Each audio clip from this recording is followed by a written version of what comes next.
陰公啦呢次，而家美國大量企業瘋狂咁用我哋中國嘅 AI 產品。今次但喺呢個大環境下呢，你明白一點就係美國本土好多嗰啲 AI 公司咧，會面臨一個好嚴重嘅一個經濟情況，就係定價權以後歸我哋中國啦，你輸硬嘅。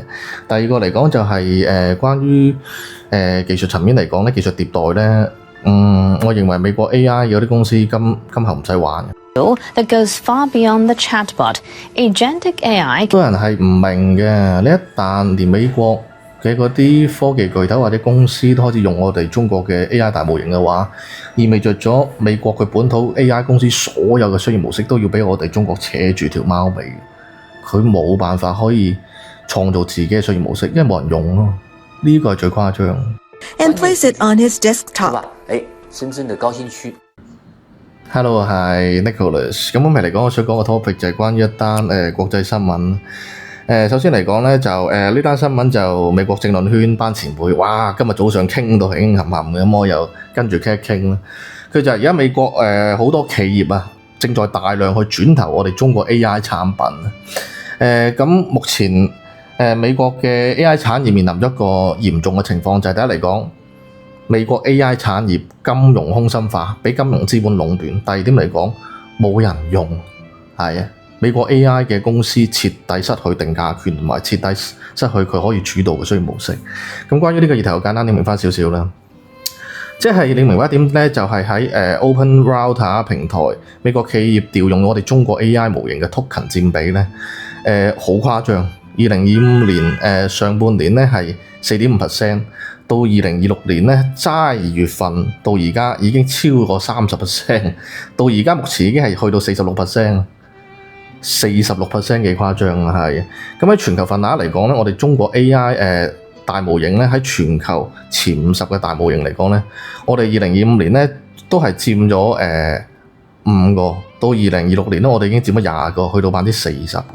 幾誇張，而且我哋嘅成本優勢係非常之驚人嘅。我哋中國嘅大模型嘅性能或者係個成本咧，相對於美國嗰啲 AI 競品咧，價格平60%到90%，但係嗰個技術差距只有1%到4%，贏晒啦！就齋呢個基礎數據嚟講，所以嚟講咧，我講一講另外嗰啲商業數據咧，就係而家美國嘅 Coinbase 佢就用我哋中國嘅 GLM 啦。咁美國嘅 Lindy 佢就用我哋中國嘅 DeepSeek 啦，跟住美國嘅 Airbnb 咧，亦都用緊我哋阿里巴巴嗰個千文嘅。咁好多其他嗰啲美國巨頭啦，亞馬遜啦、英偉達啦、微軟啦、Tesla 啦、Versal 啦、Circle Base。等等好多我數唔清，好多呢啲嘅美國公司都用緊我哋中國嘅 AI 大模型嘅係。咁我都簡單啲明白少少啦。其實呢個好誇張嘅，你明白一點就係而家美國 AI 嘅產業基本上俾美國嘅金融資本壟斷，玩錢滾錢啊！本來係可以搞科技研發嘅，而家變成咗一個金融遊戲啊！咁第二點嚟講咧，你一旦你明白一點就係你連美國你好多科技公司或者任何所有民間中小企業都開始用我哋中國嘅 AI 大模型嘅時候，你唔使玩嘅啦。你美國本土嘅 AI 你冇得玩，你第一嚟講你冇咗定價權啦，因為冇人用啊嘛。